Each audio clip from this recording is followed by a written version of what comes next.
Now let us see the second use of dimensional analysis, which is to find the conversion factor between the units of same physical quantity in two different system of units. For that we have taken the example of force. Force has two units. Newton is the unit of force in SI system and dyne is the unit of force in CGS system, and we have seen the relation between Newton and dyne as 1 Newton is equal to 10 to the power 5 dyne, where 10 to the power 5 is the conversion factor, and we have to find this conversion factor with the help of dimensional analysis. Now let us see how to find that conversion factor. For that, consider x dyne is equal to 1 Newton. Now here we have written x dyne is equal to 1 Newton. Dine आणि Newton हे दोन्ही फोर्सचे unit आहे, पण different system मधले, पण तरी देखील त्यांचं डायमेन्शन सेम राहील. म्हणून इथे लिहिताना आपण असं लिहू x dimension of force is m1 l1 t-2 is equal to 1 m1 l1 t-2. दोन्ही साइडनी डायमेन्शन सेम येईल. मग आता या ठिकाणी डाइन म्हणजे सीजीएस सिस्टीम आहे, म्हणून इथे लिहिताना एम एल आणि टी मास लेंथ आणि टाइम यांचे जे आपण युनिट लिहू ते येईल सीजीएस सिस्टीम मध्ये. मासचे युनिट राहील ग्रॅम, लेंथचे युनिट राहील सेंटीमीटर आणि टाइमचे युनिट राहील सेकंद. लिहिताना अशा प्रकारे लिहावं लागेल. आणि इकडे या साइडला न्यूटन म्हणजे एसआय सिस्टीम आहे, म्हणून इथे लिहिताना मासचं युनिट मास लेंथ आणि टाइम यांचे युनिट कशात येईल एसआय सिस्टीम मध्ये, जे आहे मीटर किलोग्रॅम मीटर आणि सेकंद. अशा प्रकारे लिहावं लागेल.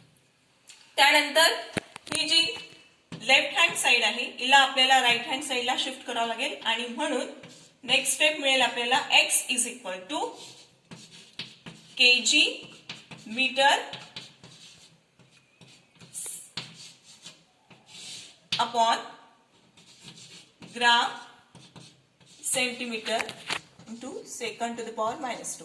आता हे जे युनिट आहे टाइमचं सेकंद हे दोन्ही याच्यात सेम आहे, म्हणून इथे कॅन्सल होईल आणि राहिलं काय फक्त KG metre upon gram centimetre. त्यानंतर 1 kg म्हणजे 1000 ग्रॅम. 1 kg ला आपण ग्रॅम मध्ये कन्व्हर्ट करू. 1 kg म्हणजे 1000 ग्रॅम आणि 1 मीटर म्हणजे 100 सेंटीमीटर. अशा प्रकारे आपल्याला ही स्टेप लिहावी लागेल. त्यानंतर ग्रॅम आणि सेंटीमीटर कॅन्सल केले, इथे आपल्याला मिळतात 1000 इंटू 100, त्यालाच असं लिहितात 10 टू द पॉवर 5. अशा प्रकारे हा कन्व्हर्शन फॅक्टर आपल्याला काढता येतो by using the dimensional analysis. Now let us see the third use, that is to find the relationship between different physical quantity. To find the relationship between different physical quantities. For this we have seen the example of kinetic energy is equal to half mv square. Here there are three physical quantities: kinetic energy, mass and velocity, and we have to find this relation in between kinetic energy, mass and velocity. आपल्याला kinetic energy, mass आणि velocity मध्ये हे जे relation आहे हे find out करता येतं with the help of dimensional analysis. ते कसं फाइंड आउट करायचं ते आता बघूया. त्यासाठी पहिल्यांदा आपल्याला लिहावं लागेल kinetic energy is equal to k into m to the power x v to the power y. This is equation number 1. म्हणजे कायनेटिक एनर्जी ही m मास आणि वेलोसिटीवर डिपेंड आहे. पण आपल्याला त्यांच्यातलं रिलेशन माहिती नाही, त्यासाठी आपण लिहिताना सुरुवातीला कसं लिहू, k m to the power x v to the power y, where k is a dimensionless constant and its experimental value is found to be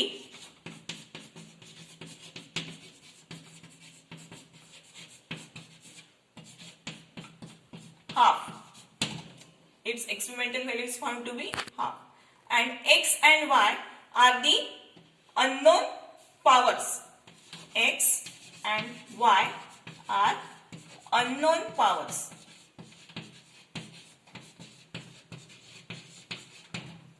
Now we have to find the value of these unknown powers. आता आपल्याला हे relation prove करण्यासाठी, यांच्यातलं relation prove करण्यासाठी हे जे unknown powers आहे x आणि y यांची व्हॅल्यू फाइंड आउट करावी लागेल. ती व्हॅल्यू कशी फाइंड आउट करायची, त्यासाठी आता आपल्याला या तिन्ही क्वांटिटीजचं डायमेन्शन पहिल्यांदा लिहावं लागेल. We know the dimension of kinetic energy. Dimension of kinetic energy is equal to m1 l2 t minus 2. त्याच्यानंतर डायमेन्शन ऑफ मास m1 आणि dimension of velocity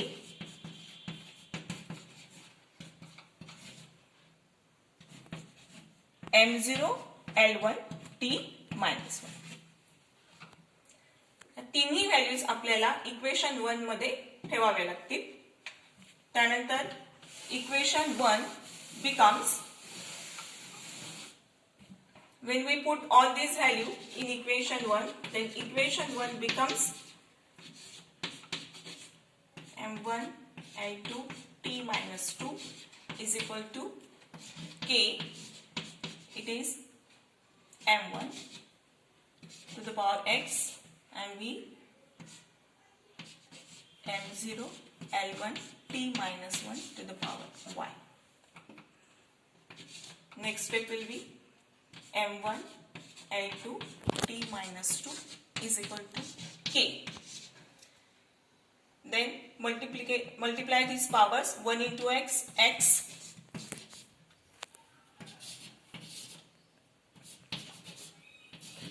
0 into y, 0, 1 into y, y, minus 1 into y, minus y. In this way we get m1 l2 t minus 2 is equal to k into x into 0, sorry, x plus 0 x. या पावर्सचं काय होईल, इथे addition होईल, x m l y and t minus. अशा प्रकारे आपल्याला equation मिळतं. त्यानंतर इथे आपल्याला काय कम्पेअर करायचं आहे, या पॉवर्सला कम्पेअर करायचं आहे. Comparing powers